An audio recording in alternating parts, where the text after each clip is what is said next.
Greetings, everyone. The New York Excelsior just won 3-0 over the Florida Mayhem, and the dominance continues from our Stage 2 and Stage 3 champions. But moving on to our final match of the night, we got the Houston Outlaws going up against the London Spitfire, two teams that are still in playoff contention. Now, the funny thing about these two teams, when they faced off in the regular season, Houston has pretty much beat the brakes off of the Spitfire in every game that they've played. But back during the Stage 1 playoffs, the London Spitfire put the Houston Outlaws out. So, I mean, with the new meta, this match could really go any way. I don't know what to expect. You guys have any idea what's gonna happen? Are you guys even hyped about this match?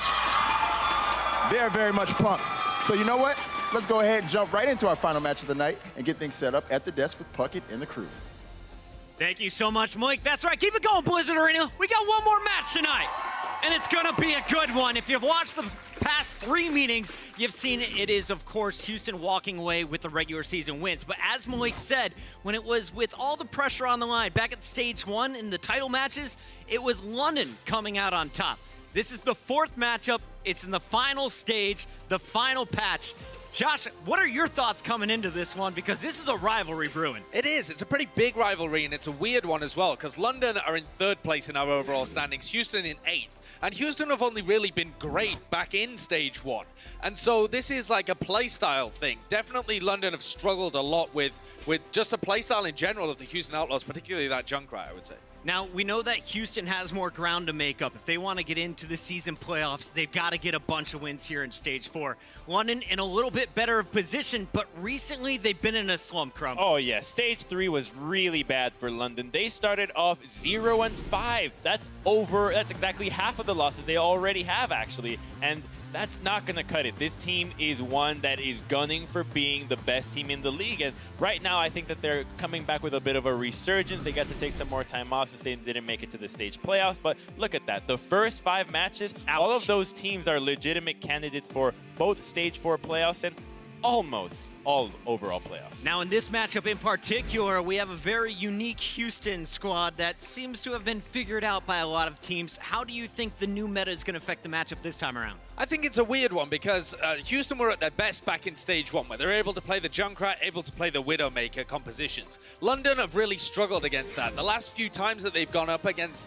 those kind of compositions, they've had difficulty diving into it. But London don't have to play dive anymore. You can see here that the Houston Outlaws, they are a very defensive, peel-oriented team, and the London Spitfire found it pretty difficult to be able to get in onto them. And so you saw Jester get bullied repeatedly, Birdring not have the greatest performances when they were playing against London, and it frustrated them. There was a real playstyle mix and match here. Well, another thing that I think frustrated them is that the Outlaws typically have a very unique approach to the problems that they come up with, particularly Tracer. They really were not able to handle having a solid Tracer. So what did they do? Well, they have one of their flex players play a different kind of Tracer, not specifically the one that they used before. And now that Brigitte is back in the meta, do they ignore it altogether? Do they even need to bother about this? These players that before had amazing potential, both Linkser and Jake, were having to spend so much of their time worrying about how do we deal with Tracer. Now that she's not such a key component of the meta, I think Houston's only going up from here. I can't wait for Kings Row. I can't wait to see Spree back in action. The Zarya, will he be in the mix today for the Houston Outlaws? The DPS question, I think that is the biggest one that we're going to find out. What is Houston going to be playing today? Josh, let's get into the predictions. Let's make it official. Do you see a 4-peat here in the regular season? Does Houston beat London again? You know, I've seen a lot of people predicting that the Houston Outlaws are going to be straight back up to being one of the best teams in the world, because they used to be really good at this Reinhardt, Zarya kind of compositions on stuff like Kings Row. And like you said, they don't need to run the Tracer, but I am not buying it. I don't think the Houston Outlaws are going to be a top team in this stage when you look at all of the other teams that have to play the same kind of compositions. I think that when they try and sub in like Spree, for example, if they have to go back to playing dive compositions, that makes it really weird for them. And this meta's got 3 core comps, and you have to be able to switch between them. So I think they lack the flexibility in whatever roster they field. as well, they're going up against London here, who have 2 unbeaten maps in their pool. So I can't bet against London. I think it's got to be the London Spitfire here. On both Horizon and Gibraltar, they've never lost, Crumb. You're not buying it because they're done selling it. I've bought it all. I think that Houston Outlaws have this all the way. The fact that Junkrat is meta right now, Mercy super meta, so is Widowmaker in the 1v1 duels, which is Lynx's specialty on top of having Hanzo, and then you've got Muma having Reinhardt. I think that the position is primed, and you don't have to worry about the Tracers anymore. This is Houston country. We're in Texas, baby. We got a split decision here on the desk. I'm cutting you off, Josh, because it's time to meet our teams. Give it up for our first squad. It's the Houston Outlaws. All smiles from Bonnie and Lynxer as they take the stage, and there's the man with the beard, Spree, back in action on the Zarya today. Yeah, he's back in for King's Row, and that is a classic for the Houston Outlaws. Always put him in, even in the previous metas. So this is not going to be really anything different from normal for the Houston Outlaws. It's when we get further into the map pool that the question marks are going to arise for me. How do they play on Horizon? That's always been a good map for them as well. With Jake on the Junkrat, they can get a lot of work done in that map in particular. And they have actually been pretty decent at Gibraltar as well. Lynx's Widowmaker has carried that through. So the meta's not too bad for them. The map pool's pretty good for them. But so many other good teams have improved as well. They have, but they're facing off a London that's coming off some tough losses. But I think Houston right now, they've been aching for this moment. They were really loving the patch on stage 1, stage 4. You know, you start strong, you finish strong. That's the attitude this team will carry through. Houston knows what they have to do if they want to be playing in the season playoffs in July. They got to get the job done starting right now against the Spitfire. There is a look at the starting 6. It's time to find out who will they be playing against on the other side of the stage. Please put your hands together and welcome the London Spitfire. These are your Stage 1 champions. At a moment in this season, they had the title of best team on the planet. And they really are, because that man in the middle of the pack, Birdring, is back. And I am so excited to see what he's going to be doing. Hureg was filling his shoes to the best of his ability, but now that the man that clutched in Stage 1 finals is back, and in a meta where flexibility is the name of the game, he's your guy to watch. That is true. In a meta where the flexible DPS can carry a game, both Prophet and Birdring are 2 of the most flexible guys that we have around, who can also play core heroes like Tracer and Genji. They both have overlapping hero pools, so it lets the London Spitfire play basically every composition. And so if they start to flesh that out, if we start to see Wu Hyal, who they've brought in here for this match, play maybe some Hog, maybe some Zarya, maybe he's going to be their Brigida player, who knows what's going to happen. But if they can get a core structure down, I think London could be well on their way to resurgence. We saw Gesture in the lineup for the Spitfire. On the other side, you got Muma. Who's going to be the better Reinhardt today, Crumb? I think that these Reinhardts will mind game themselves all the way. It's all about the sound cues with the Shatters. I wouldn't be surprised if we have these mind games go almost like the Transcendence into Blade. You just don't use them until the other guy flinches. Can't wait to see the showdown one more time. It's the final battle here in the regular season. Give it up. We got London, we got Houston, and here to bring you the action, it's the Australian Motormouth and his Long Island Garden Gnome. It's Uber and Mr. Rex. Oh, fuck it. You better believe it, bro. And this Motormouth's about to get high octane, my friend, because this is quite the rivalry. One that is developed and evolved throughout the last few stages. Last time these two played was back in week 1 of stage 3, and it was when all 5 maps in Houston clutched out that Oasis round. Some sick Overwatch there, and we're expecting more of the same today. And this is a really important game, a really important stage, obviously, for both of these teams. London, you know, they're in the playoffs right now. They're in the picture. They didn't have a great stage 3, though. They can't afford that to happen. Houston, 5. They know what they have to do. They have to have a very good stage 4 to get in. Even then, they need a little bit of help from some teams falling at the top. They can give themselves some help today by beating London. They could just not lose games as well. I mean, that's always the thing. For London as well. Always an option, yeah. I mean, I see Birdring's out there with the Jonark glasses. He knows. He knows the secret to the power. King's Row is going to be our first map. And I'm quite sure there's some very vocal fans in the audience today. Let's get it loud. Let's get it rowdy. And let's get those Sour Patch Thunder Sticks together, guys. I saw one guy with his Sour Patch Thunder Sticks there. But when you only have one, you you can't make sound unless you hit the person next to you. I actually noticed that happening quite a lot, actually. So Yeah. I guess you can sort of split them and hit. Or you can walk over to the desk and hit pocket. That would be fun. Yeah, that's okay. I recommend that. Yes. People are cheering Oh, for by the way, that. They're like, yeah! by the way, just so you guys know, like the really loud screamers out there, I appreciate your Screaming. support. Some of the players can hear this through their microphones. Just so you're aware. That's why it's like Mano got freaked out before when someone, cheered for him because he could hear the screech through his microphone. So just be aware of that, okay? Nothing wrong with cheering. Just know that you're scaring these boys. Let's jump in on the attacking side. Houston Outlaws going to be in the white and green. They got the Widowmaker, they got the double sniper. Or not, as Jake on the Genji. All right, so they're going to play a... so this is interesting. You expect Spree to come in and play Zarya right now, coming out, playing Roadhog, Winston Roadhog with a Widowmaker Genji combination. Yeah. Really odd. Riddle me that. Spree as well, the Zarya specialist for this team, was on the Roadhog, which is naturally something we have seen him play before on this map, and he's done fine. Bird is the word, of course, and Birdring will be on the Widowmaker, probably towards the far left eventually as he rotates away. You just want to get onto the point here now. We've seen teams, Matt, take like an Orisa and sort of like a, Moira Lucio approach to the point, but the Outlaws want to get in the face of the Spitfire here with this Genji. Yeah, I mean, instead of sending like a Hanzo up to the high ground like we see the Philadelphia Fusion do, they send Jake in there on Genji. Could put a little bit more pressure there as it'll be Bonnie using Valkyrie here. They hook in Gesture. He's going to make it back to the rest of the team. He does get weak, though. Oh, it's a very small field that the Spitfire can hide behind, but Wuyao relieves a lot of pressure here, taking Moomer out of the equation. Now the Outlaws kind of have to just hurl insults across the map and can't actually really get in the face of the Spitfire. So now this makes a little bit more sense. You have Jake play Hanzo. You have a lot of shield pressure with the Widowmaker, the Hanzo in the Roadhog. You'll be able to break this Orisa barrier up on the high ground, or when it drops to the point and get a ton of free damage down. And free capture progress as well. Now the Spitfire again have to backtrack, drop onto the point. Supercharger is down, and you can see that Lynx is trying to take that one out, but instead he gets the Riptire. It's tough for Junkrat's out there to really make those work lately. But Gesture's in there, looking about as fly as his sneakers. He's getting a double kill on that Orisa, but Linkser, now it's time for him to unleash a bit more. Prophet's out, resurrected back, and Burnering's lost twice in a row to Lynx here in this Widow duel. Starting to see some pressure being put on by Muma.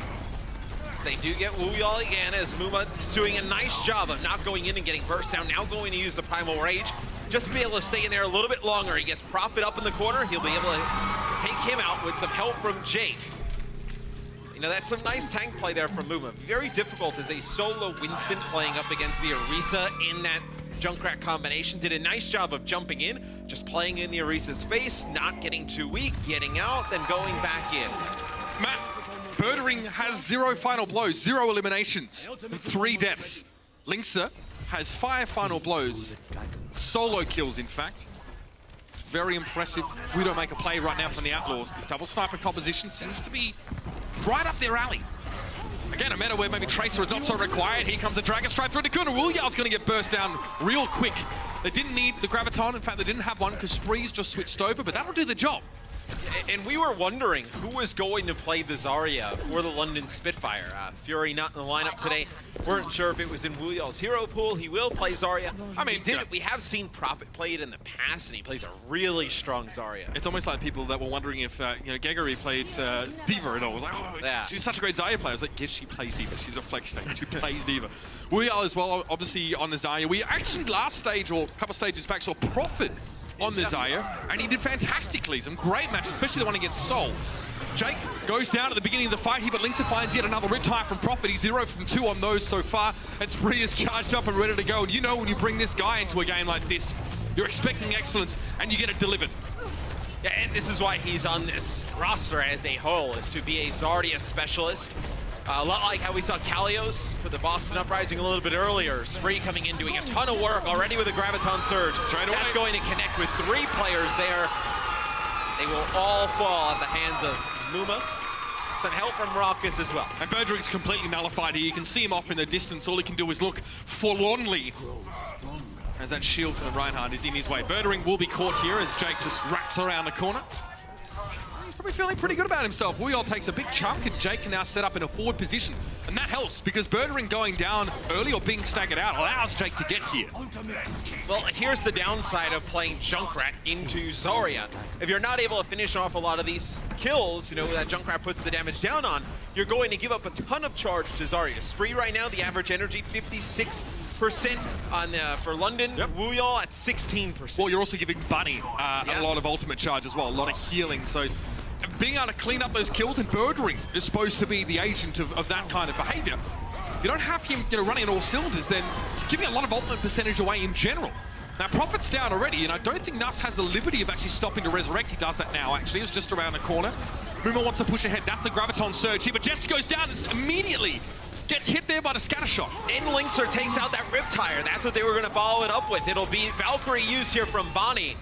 As the Outlaws, they spot a little bit of an opening here, Mitch. You're going to have Spree getting very close to his own Graviton surge here towards the end. You're going to have that Dragon Strike. They're going to use it into the corner. They feel like they can just put it away without that combo. Jester now, just him on the point, goes for the Earth Shadow, but Muma was double shielded there as well. Just a contingency, and Wuyol gets everything thrown at him. Spree enters the fray and delivers. I mean, that Zarya performance was just fantastic. No final blows for Spree, though. But 2 deaths, 23% of his team's damage. Look, he almost doubles Wuyol in damage in terms of ultimate charge time. Spree gets it in 1 minute and 21 seconds. Look at the average energy comparison between Spree and Wuyol. And then Wuyol at 2 minutes and 48 seconds. I mean, like I mentioned earlier, you know, it was like 50 to 16 before.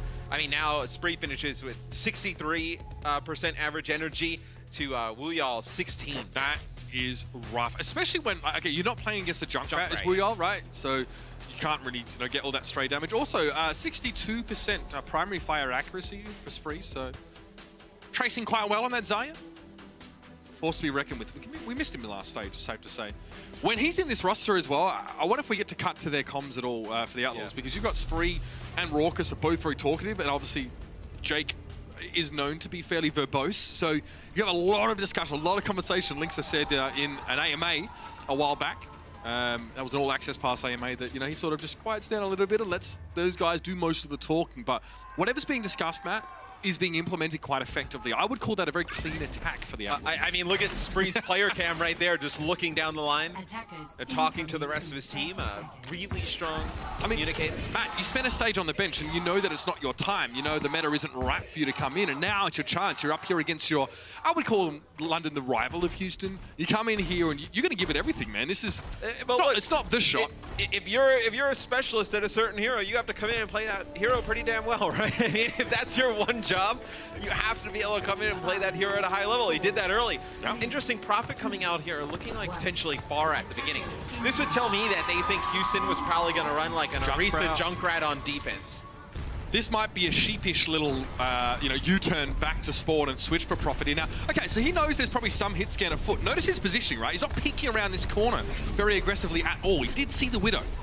So he knows that, you know, he can try and get something done here and get a good amount of splash damage, but Birdering must follow up, because Prophet, if he tries to claim kills or finish them himself, will expose himself to a Widowmaker with those sight lines around the corner of this hotel. Raucus, that's an overextension. Yeah, so what they did is they put Gesture and Wuyol up on the high ground. They came around on the flank. They forced both snipers into that back left corner, and that allowed Prophet to just spam rockets through the doorway here. Yeah, safe play, conservative, but you know, he springs forward when he knows he can. Now he's broken line of sight from the Widowmaker, so he can be aggressive, but you'll notice that he'll hug these windows a bit, try and sit up in the balcony to deny that positioning away from the enemy Widowmaker. At least is dead now, so Prophet can start to party on.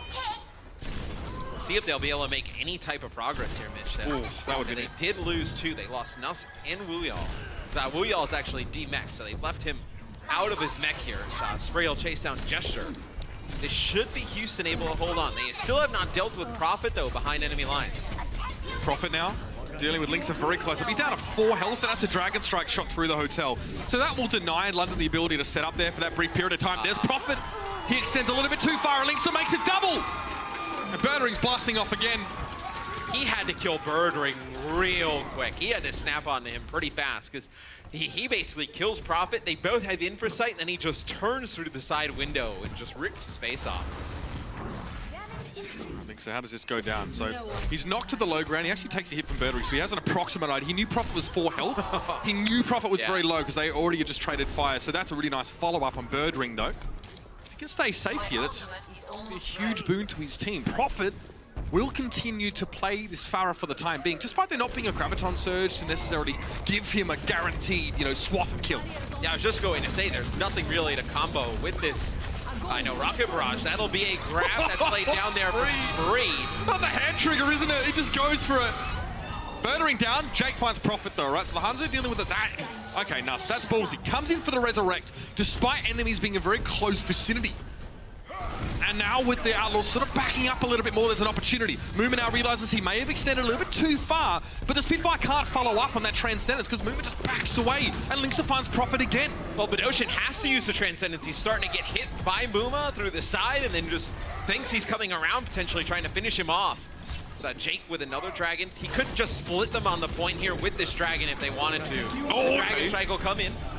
As soon as the D.Va gets demeched as well, there's no risk of Jake having his Dragon Strike eaten up before it, becomes the Dragon per se. Raucus being pocketed here the whole time. You can see that Jet's just trying to burst him down, but the healing from Bunny was too good. The Outlaws, they give a bit of real estate up to the Spitfire, but they come back and make a return on their investment. And it's interesting that you played D.Va into a Zarya for so long. Only 46 seconds left now. For the London Spitfire, they have to switch over their Winston, their D.Va, in their Pharah. They're going to have to switch up a lot. So now Prophet will play Hanzo here towards the end. You're playing into Spree, who is very close to having a Graviton Surge. And remember, the more charge he has, the faster he accrues that ultimate. His character model's lit up, so he's doing good, but he got taken down by Prophet, and Linksa fell as well. Spree's brought back to life, but doesn't have the charge he had before he fell. He'll need to regenerate that, and it's harder now because the Outlaws are on the back foot, Matt. Yeah, but you'll be able to get the grab, though. You think this fight goes long enough that you will get a Graviton Surge no matter what. It'll be a Valkyrie used here by Houston to give them the healing to guarantee that grab. Now the grab comes down. No Dragon Strike to follow up here, so it's going to be the old-fashioned bash and slash here. Spree finds Wuyoli's down. Jester tries to get close to Muma. Can't quite make it now. The Transcendence to the point. Muma will re-emerge, knowing there's going to be so much healing. Both teams have Transcendences now, so we're trying to accrue ultimates in that small period of time. It's all about getting damage done, getting the big Dragons coming out. Both of them cut through. They're quite a pretty picture here, but for the London Spitfire, it's looking like more of a grisly mural as they are now pushed back. And again, they're going to be teared limb from limb. The Houston Outlaws, that is a first hold on Kings Road. What a way to begin a series against definitely a rival of sorts. Yeah, dominant Widowmaker performance from Linkser going up against Birdring. And then Spree making a big difference. We saw it with Boston having Kalios in their map #1, having that Zarya specialist who can come in and play that hero at a high level makes a world of difference. There is a lot of Transcendence used there. The London Spitfire, did he come back in map 2 and make the difference? We'll see you after the break. This is the Overwatch League. The Overwatch League is brought to you by Intel, the official computer processor of the Overwatch League. T-Mobile, America's fastest network ever. And by Omen by HP, the official PC and display of the Overwatch League.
very nasty blow, and the Spitfire now have one more chance. The damage control from Houston has been fantastic. The London Spitfire will take it. That was a great play by Jake. Birdring comes through. This is coming down to the wire. It is do or dive here. Hey, these teams are close. They were definitely very evenly matched. Now it's going to be an absolute bloodbath. In case you guys missed it, the Houston Outlaws coaching staff has gotten some reinforcements over the break. Namely, former Dallas Fuel coach Kai is now joining the Houston Outlaws as their assistant coach. So he will be helping out Tyrone on that coaching duty. And it's not coming as a massive surprise to a lot of people out there, considering that he has been the head coach of Team USA on the Overwatch World Cup. They did really good, and 4 of those players are now playing on the team from the Houston Outlaws. So he's gonna fit right in there, and I'm pretty sure adjusts very quickly. So far, Outlaws are looking great. So let's see what they have for us in store on map number 2. Thank you, Zoe. A great opening from Houston on Kings Row. It's always been a good map for them historically, and we've seen that their style just really seems to mesh well with it. Lynxer also had 16 final blows over the course of the map. London Spitfire as a team had 17. Yeah, Lynxer played quite well there in map number 1. If this continues with a Widowmaker battle and he keeps getting the better of Birdring, it's going to be a tough series for London. And this is honestly a Widow-heavy map pool, right? Yeah, I mean, with Horizon, right? We see a ton of Widowmaker on Horizon. We can take a look at some substitutions coming in to this game. It'll be Cool Man who comes in for Spring. The boy from Indiana. That would tell you they want to play some Diva, maybe even some Roadhog on this map. And I think, to back to Zoe's point, I think the pickup of Kai for this team is huge. Obviously worked with a lot of these guys back in Team USA. I think he can be a great coach who can give them a lot of different comps they can try and run, and like give them a little bit of an upper hand going against certain teams. Like he could be somebody who games plans certain comps for certain teams, and then Tyrone can kind of handle like the overarching stuff. I think it could be a nice comp. There are a lot of great coaches, especially from the American region, but Kai is probably one of the most, if not the most experienced in terms of his mileage. I mean, yeah, for better or for worse, he's had some rough stints, he's had some good, I mean, his World Cup preparation, that team, I mean, I know, I'm mates with Jason Kaplan, I talked a lot about what was going on as they put that team together. They were very serious and it showed.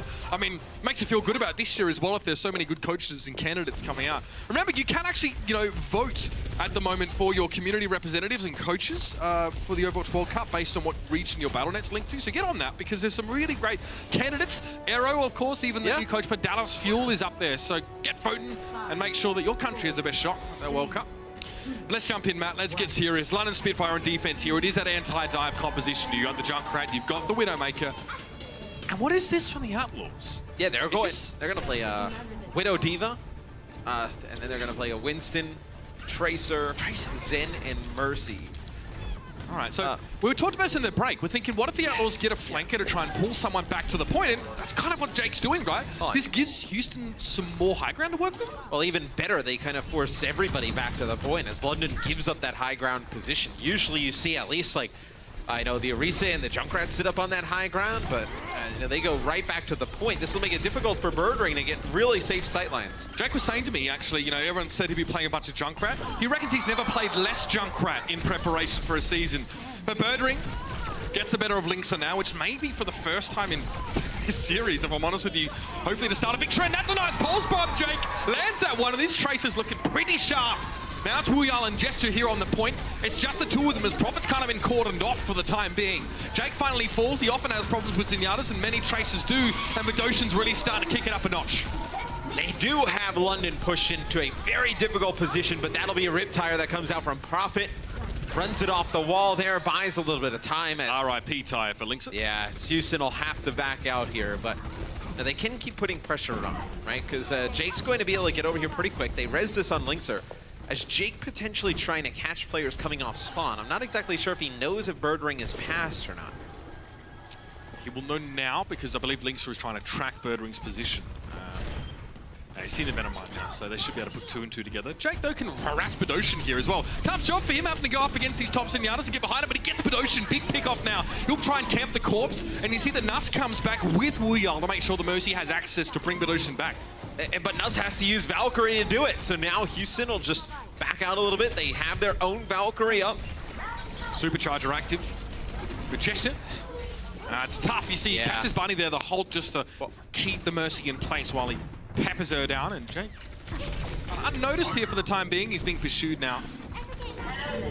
I mean, you did use your Valkyrie and Infrasight to force out Infrasight Valkyrie in Supercharger from the other team. Right, so it's a +1 trade in ultimates. Yeah. It's just the issue is now Prophet will have a Riptire, Wuyao will have a self-destruct, so 2 really good ultimates just buy time. If the fight goes on for a very long time, they may end up getting some of these ultimates back. Well, Jake tries to deal with Birdring, but the Pulse Bomb is a little left of center. Birdring is able just to shrug it off and move away. Prophet doing well, but there it is. Cormac comes in. Big double off the bomb, and getting rid of Bidoshin and Birdring is big. That's a lot more than Nas can resurrect. And the Outlaws off the back of that very slick play will take the point. Although in all fairness, Matt, it took them quite some time. We saw a stat earlier on, it only takes them 2 minutes 45 on average to complete, take the first point at least on the map. Not sure. Either way, they're a little bit over time. Yeah, it was a nice Diva Bomb by Coolmat. Muma goes in as well to kind of meet the players on the other side as they're trying to run out of harm's way. At that point, there's no reason to use any of these other ults there for London. You hold on to the Riptire, the Transcendence, and that self-destruct going into point B. Jake will play Hanzo, so you're going to go back to the double sniper here for the Houston Outlaws. Gesture there as well. You see him wiggling a bit as he drops down, making sure his head hitbox isn't overly visible. Having Coolmat desuited would normally be enough really to end this fight, but with Jake going down as well, it's definitely done and dusted. Linksa purposely doesn't trigger that trap. Just in case, you know, just to give Birdring a feeling of confidence and maybe not thinking that he's going to be there. He walks around it very purposely. So Jake will go back to Tracer. I kind of like the double sniper that they ran a little bit earlier. It'll be Infrasight here from Linkser. Maybe you run the Tracer here in combination with the Infrasight to try and get to the backline, but Prophet switches off of Junkrat. So this will be the first Brigade we see on this map. I mean, you're playing out around this point. Mostly Prophet can get a lot of healing done. He can make life very, very hard for Jake as well. It's definitely going to give Jake a feeling of futility. See if he gets stunned up here, but with Wuyao being the first casualty, see Bidoshin's being healed quite a lot. Transcendence brought in just to make it so Muma, his deep dive is not in vain. Prophet shield is out, he's done as well. Jake follows up, no shield bash available now, and Dust is going to try and fly away. Jester's low, but still has to drop on the point. It's enough to ward away Bunny for the time being, but he has a Valkyrie. A lot of healing here, maybe the Outlaws have opened this one up on the point. Nuss drops in, flies away back towards Bidoshin, and Coolmat now is just going to keep everyone in the corner, put them in timeout. We're going to be halfway captured here. It's 43%. Now Linksa sets up. He's got a lot of room. Gesture now uses his jump to get into the middle of the map. He might have to use a Primal Rage Elite to get at Linksa, who has so much space to work with. Look at this guy. No pressure until now. Oh, Gesture has to go over towards Linkser, because otherwise it's just going to be him, the shooting gallery of London Spitfire players coming out of the spawn. It does buy them enough time that they're going to have to get healed up. Maybe they try and get another push in here to gain some more progress. Well, I mean, in doing so, like in jumping on Linksa, you know, you draw as Gesture 3 players from Houston away from the point, right? Coolmat follows up, so does so does Bunny to try and heal Linksa up. So it's quite effective in terms of removing from the point, but now they have to return and finish the job that was started. Wuyao's discorded now, so he's very fragile and just tries to skip away as quickly as he can. Gesture getting headshot by Raucus is not a good start to the fight. He dropped in the middle of it here. It will be slow going. This is the fight here can be kind of grindy, Matt. Manas is down. Decent here on Wuyao now. Muma's going to drop in onto the point. Prophet is trying to dash through. He's on the Tracer now to try and keep this one alive, but no. Bidoshin Transcendence. He's getting knocked away from the point, though. He can't stall it on his own. It has to be Gesture to drop in. Get extra healing. Coolmat now discorded. And we'll see if they can burst him out. No, Gesture's down. And Nuss is in trouble as well. Try and do a bit of fancy footwork, but it's going to take more than that to get him out. This is looking good. This is looking good for the Outlaws. It's just a lot of stall coming in. Coolmat with a self-destruct on the point, trying to clear it off.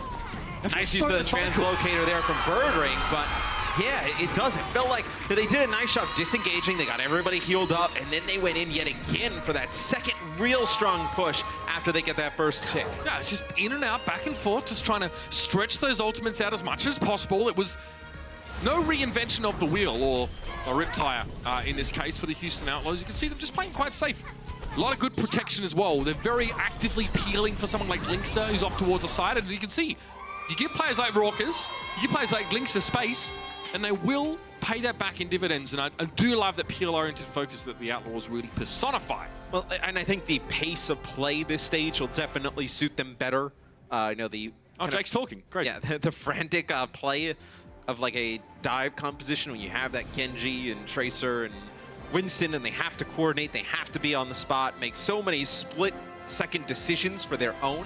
Now when you play a little bit more of these slower comps, right, it's going to be a bit better for the Outlaws. Barney knows. He knows the crowd loves him. A lot of support here for the Outlaws, as well as the Spitfire, actually, if you do see it. It's a bit of a split down the middle. Birdering it again with a little bit of a quiet first half. Quiet map number 1, losing a lot of the Widowmaker battles to Linkser in the when we got to point B.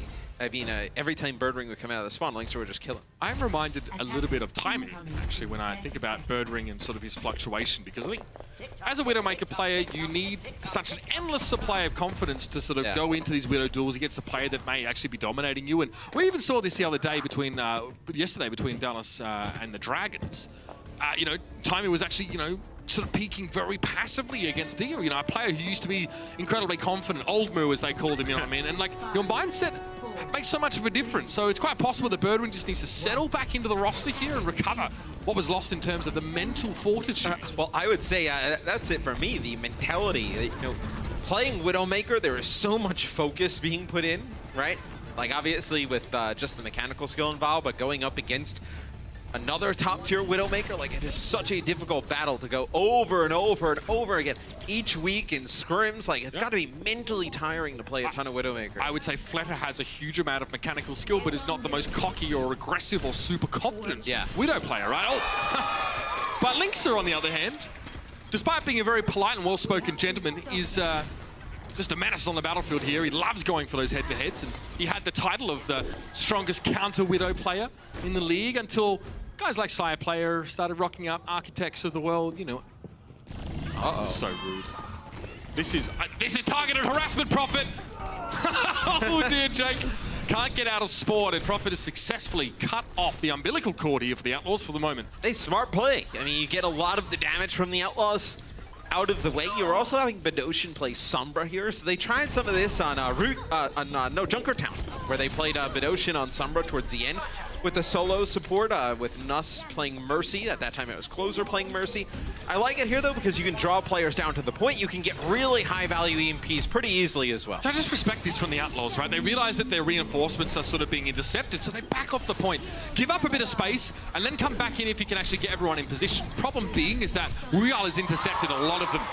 Bedosian is down though. Prophet, though, is still at large, and Linkser will be a little bit cautious to deal with him. Body shot connects, now Gesture pressuring Linkser. Does have that infra sight, which is going to help. Helps Jake as well, find if there's anyone embedded that might fall foul of the Riptire. Now, a body shot fully charged and a melee attack from Linkser will be enough to kill Prophet. You'll notice he's always reflexively meleeing after he takes a shot at a Tracer.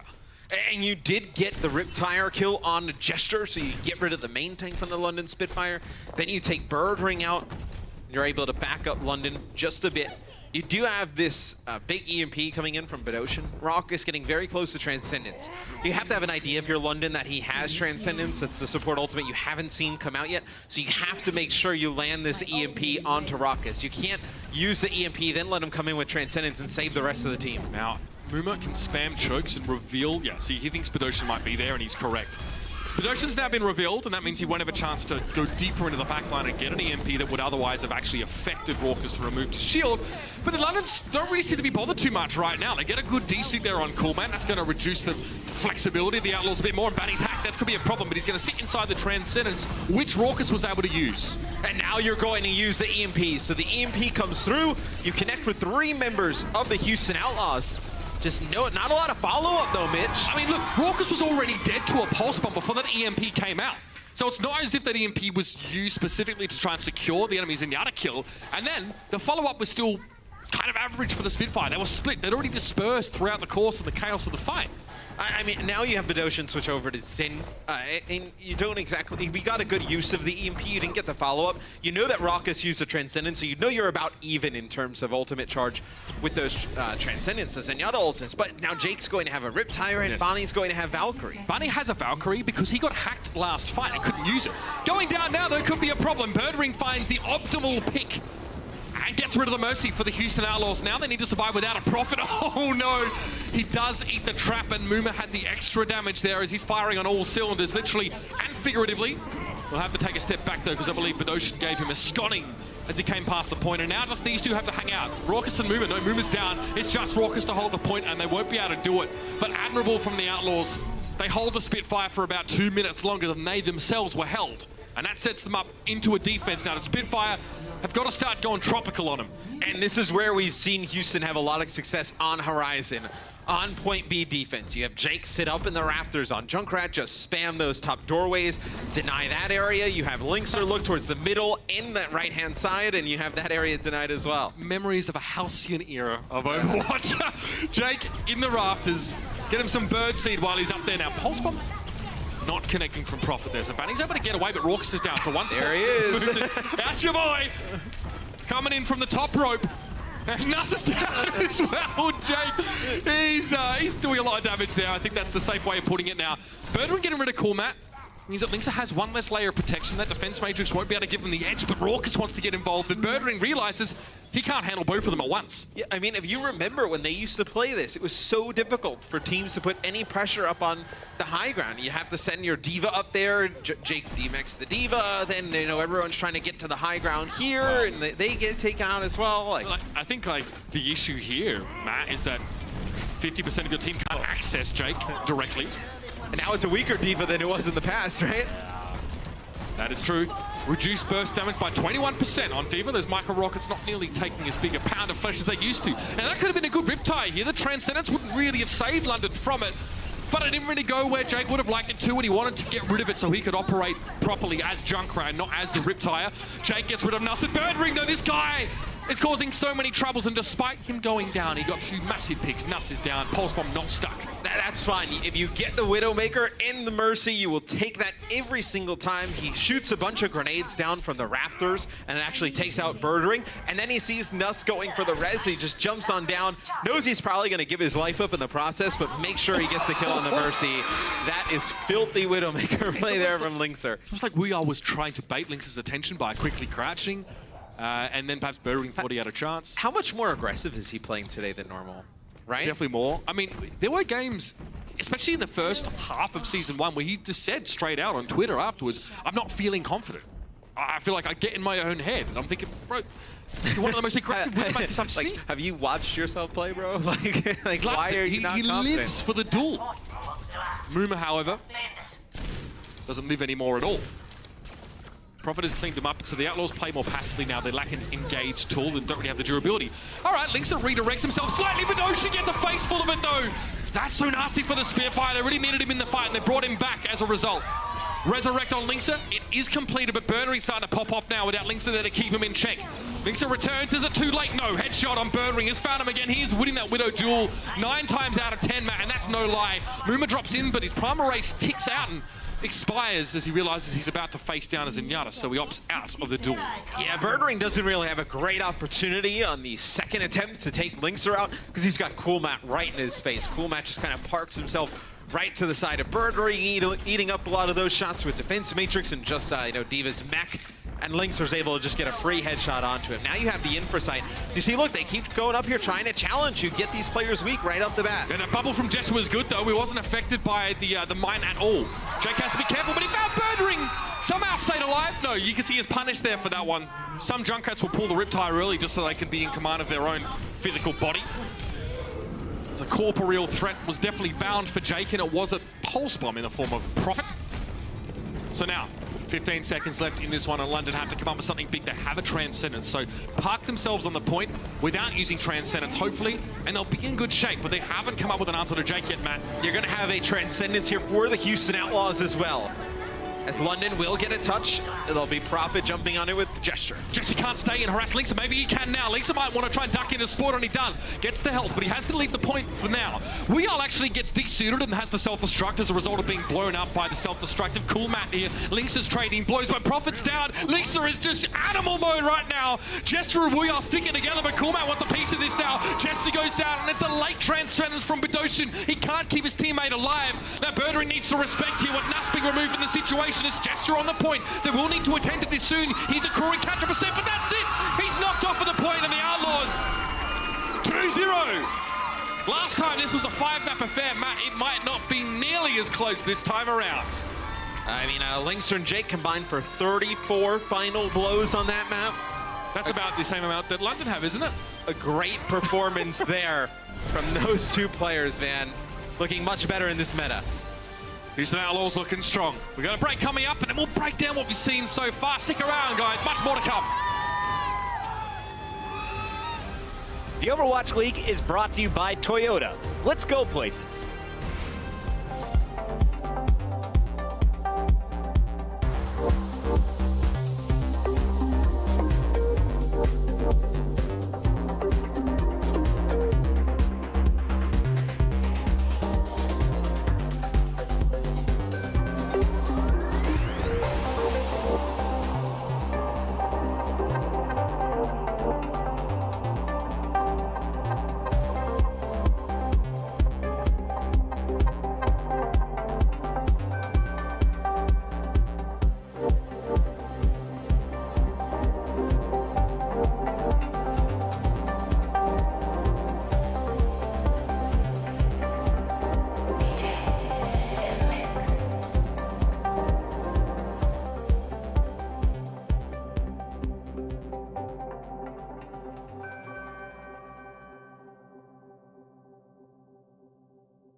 The Houston Outlaws are dominating. They're up 2-0 at the half after some impressive performances on Kings Row and more. Welcome back, everybody. Horizon is in the books, and Houston is on top.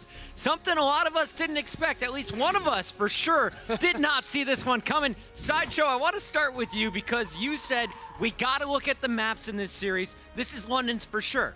Well, not the case in the first. No, this is the first time they've actually lost it in the whole of the Overwatch League. I think Birdring had a poor performance, absolutely outclassed by Linkster. And you've got to say, when they move forward to Gibraltar, where again it's going to be a Widow head-to-head, is Birdring going to turn up? Maybe this is just going to be Linkster the whole time. I mean, remember Birdring was subbed into half of the game at the end of Stage 4. He's barely played. He's probably still very rusty, and he hasn't been acclimated to the way that the team's playing right now. Let's take a look back at some of the big moments in our first two matches. Now, of course, we started on Kings Row. We were expecting another long battle going all the way to the third point. Oh, yeah. Houston on defense, not letting them do anything. For these two games is when you go into your ranked games and you find a Widowmaker Smurf and you do not have a Widowmaker Smurf, and the result is that one team can do whatever they want because there's so much room for it. But here's the crazy thing. Birdring was not losing 1v1s. He was tied. In both games, they actually killed each other 9 times each. Okay. But it's the damage. In damage combined, I think Linkser just did so much more than Birdring, and I think that's just a matter of the space that he has. He's more used to the lines of sight that you're working within this new meta, and so he plays better. Birdring does not. It certainly felt like Linkser was getting the better end of Birdring in most of those situations, the team fights as well, with just dropping down behind him. In a lot of the clutch situations, Linkser getting the better end of him again and again. And also on map 1, I feel like Outlaws really abuse the fact that Spitfire don't have a good Zarya player.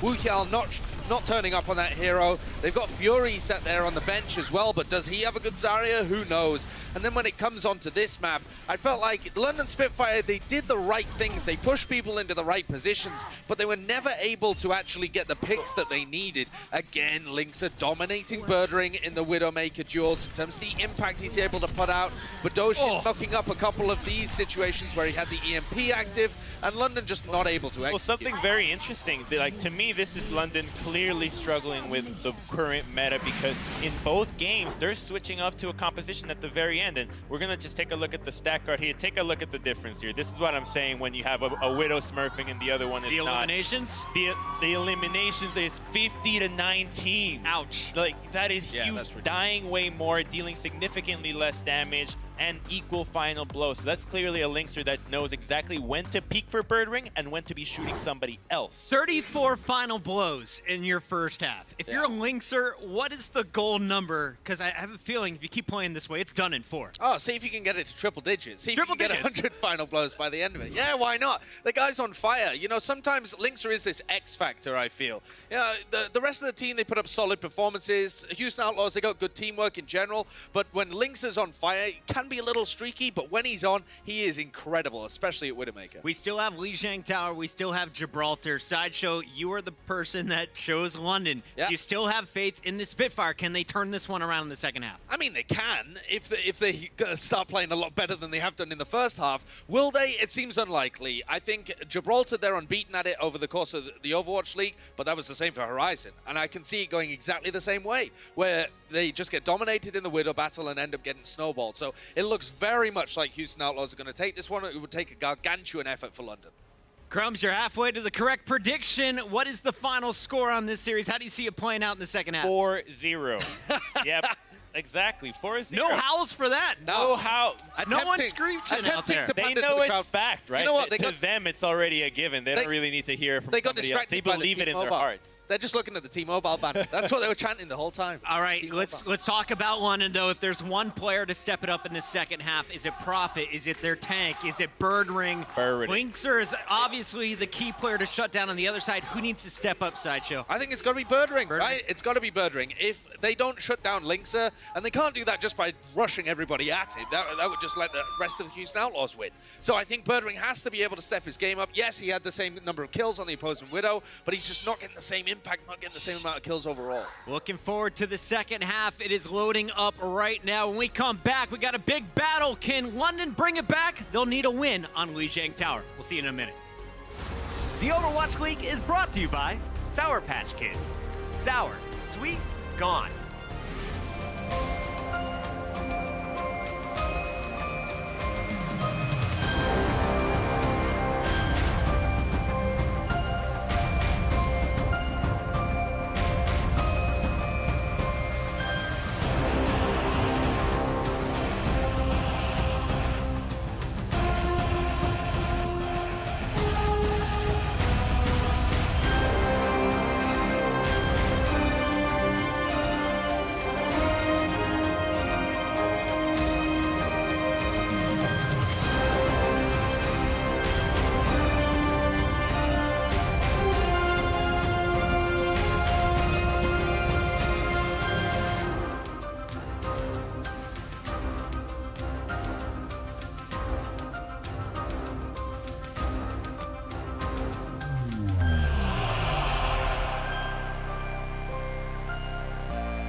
welcome back, ladies and gentlemen. Our last match of the night has been a good one as the Houston Outlaws currently hold the 2-0 lead over the London Spitfire, just one map away from a season sweep of the Spitfire. That'd be a good plaque to hang on the wall for the Houston Outlaws. Now, one reason why the Outlaws are in this position where they're almost going to win the match is because of their good tank duo play.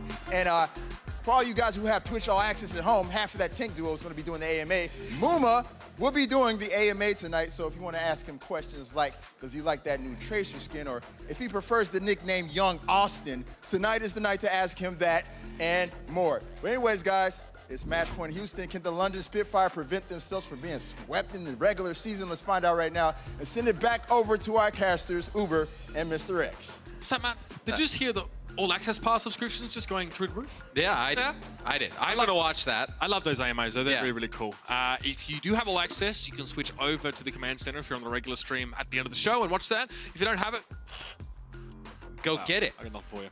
Why wouldn't you? No, they're a lot of fun. It's always good to hear from them. Some of the questions are kind of, general. Fun, yeah. Some are more specific, which is nice. We'll have to get into the meat and potatoes of it. Speaking of which, we talked about Linksa being very dominant as a Widowmaker over the map 1, but you saw the comparison between him and Birdring, and Birdring came back a bit more on map 2. Yeah. Was able to have more of an impact. They're even at least killing each other. Unfortunately, that's not how you win Overwatch, man. No. It's not a 1v1 game. It's not StarCraft out here. Spree comes back in. Oh, yeah. For the Houston Outlaws.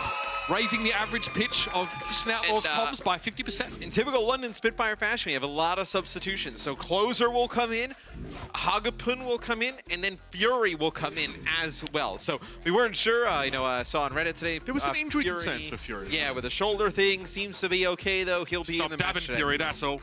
Yep. All the players getting injured, dabbing. One thing asked Muma about it in his AMA, I believe he has a puppy now. It has a Shiba Inu. It's called Ryosuke. It's an adorable because puppy. it has to be a I love Japanese name because it's a Shiba Inu. That's fine. I don't understand what the... I don't get it, you're quite removed from weeb culture, man. No. I think you'll find where you are, mate. Yeah. Yeah.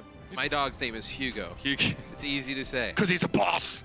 It's super a short name. He understands it. And you can also, it's 2 syllables, so you can say it as well, which is great. Exactly. I mean, we know I don't like big words. It's just not cool. Oh, okay. So he gets knocked off there, of course, by the concussive blast, and then just grapples himself back in there and sends Hagapun a little message. Over the edge, Gesture of Fury.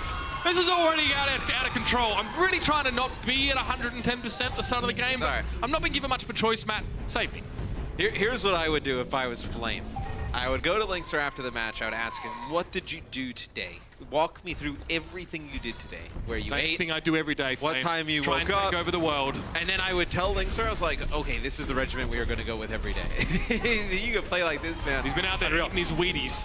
Really nice timed blast there from Jake. Sending a gesture over the side as now London going to go with an all-out dive here. So you're going to put a lot of pressure on the Linksa. Okay, I like that. We haven't seen the Tracer Genji from the London Spitfire yet. I kind of like that combination. I think Birdring's an immensely powerful Tracer per individual, and you can see Lynx has gotten so much attention there from both of those flanking DPSs. It's worked out well. Lynx is dead. Hagapun also leaves a mark on the Outlaws now, and Spree and Movement towards the point. They actually give it up here, so they either want to drop over the edge or they just turn the fight around. Jake's Farah? No, Prophet cuts him off to the quick as he's trying to get the barrage off. Yeah, we did see in the Boston series earlier against Philadelphia, when Boston went to dive, Philly stayed on that Farah and they made really good use of it. And now Boston was not able to get the point back. This time, though, London's dive extremely strong. Prophet, one of the best, if not the best, Genji in the Overwatch League. But that's going to be both supports as Jake just out of nowhere turns this around. Now you think Houston, they're gonna make a mad dash to the point. Blinks are playing Brigitte here, so you're not going to switch up the whole comp to counter this. Why not? I mean, you do counter the whole comp, but there's 2 diving flankers. Jake gets Prophet in midair as he pulls out the blade. Clearly that one wasn't a Hattori Hanzo one. Takes him out, and now there'll be gesture onto the point here. Transcendence used, but it is woefully late in the fight. No one to benefit from that except Hagapun as he stays alive. Now the Graviton Surge, and Jake will take his time. Get that extra damage. He also is getting very close to his next barrage, man. What a big take back by the Outlaws. Now the switches will come in from London. Prophet will play Brigitte. Contemplating his current situation. Birdring will play Farah here as they're making some wholesale changes here to battle the Outlaws. Yeah. So many. I love it, though. mean, it's really forcing the counterplay between these teams. Well, this is the whole point in not having a draft mode in Overwatch and being able to change heroes in the game, is that you actually change them. Yeah. We've had a bunch of mix-ups here, so London now come in with a composition that much more resembles Houston, so they can only really mirror match. They can't counter it directly. Oh, look at the timing with the shield bash there. Linksa tries to start at the Reinhardt, but Jake a little bit early perhaps on the trigger. Or Another knockoff. yeah, dude, he's at like 5 environmental kills so far. Yeah, I mean, it's been unreal. I mean, well, he gets both tanks at the beginning, then he gets both supports, now he gets Gesture again. Jake at long range. Only 2 players have more than 6 environmental kills on Lijiang Tower. Jake is full this map. There you go. So he's well on the way, Matt, to inscribing his name in the annals of Boop history. Here comes the Spitfire, though. No ultimates ready to bring, so maybe they're trying to force something out or just get a little bit aggressive, and it's worked. Whip shot from Prophet enough to finish off Moomer, and Linksa wasn't far behind.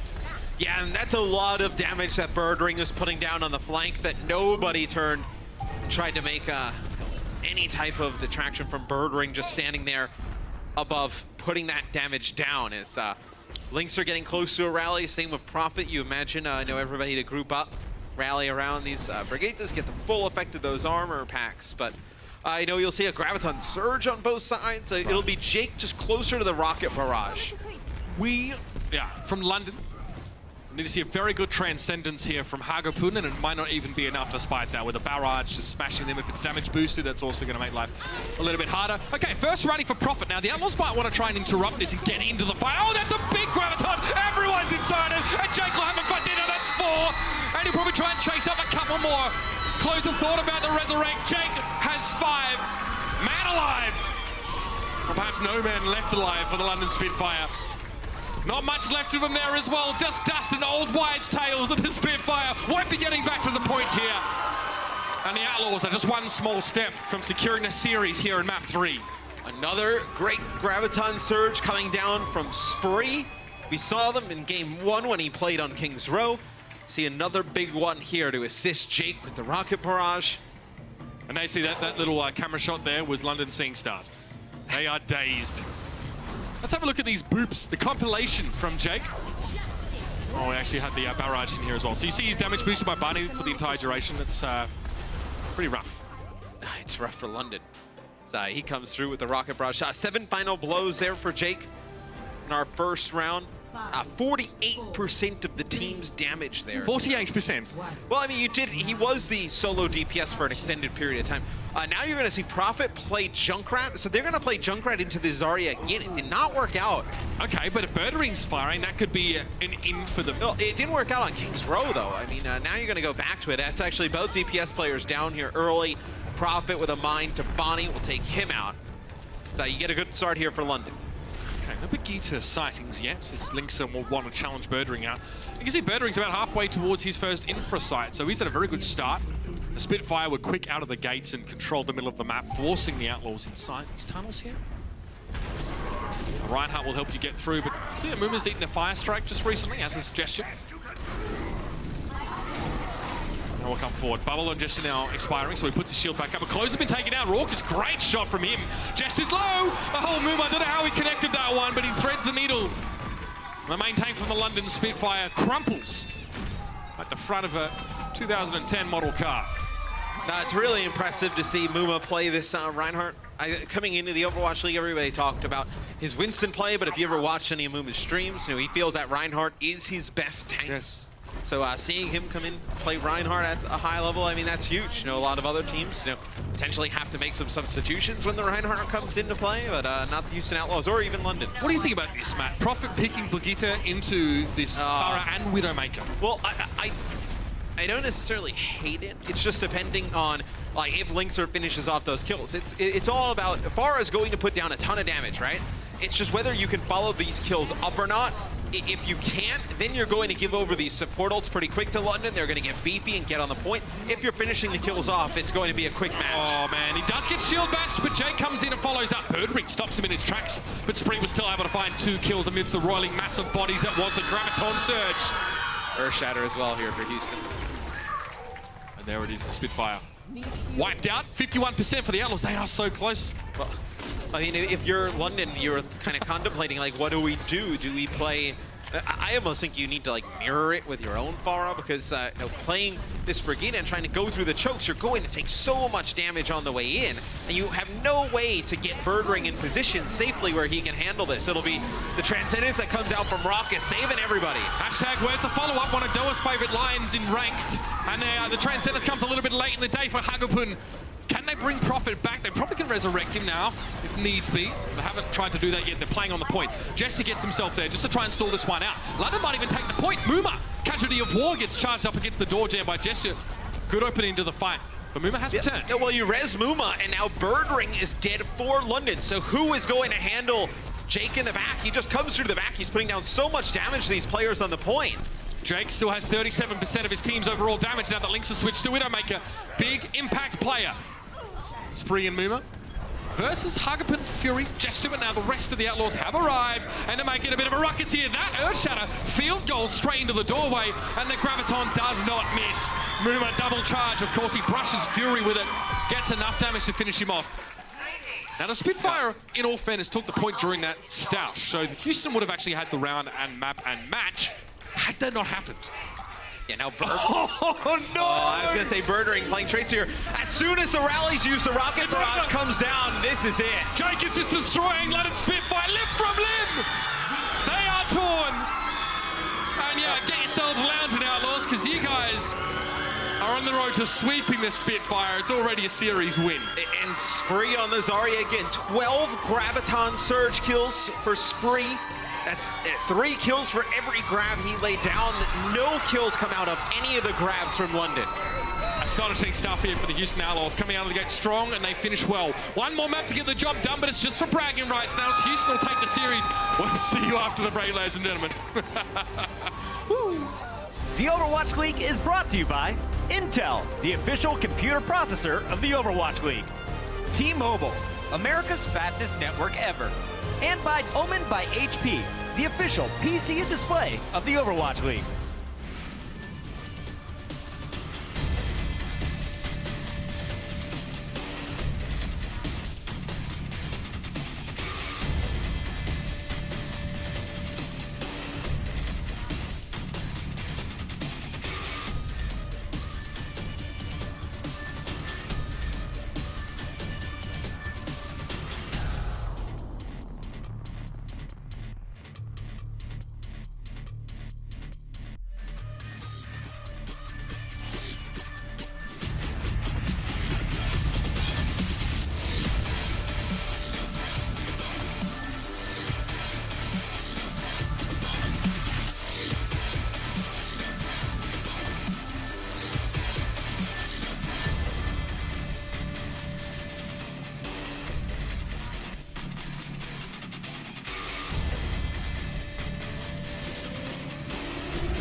you have to be able to be part of a team. You need to be at the right place at the right time. They know exactly what they want to do every fight. People talk about history. I want to be in that discussion.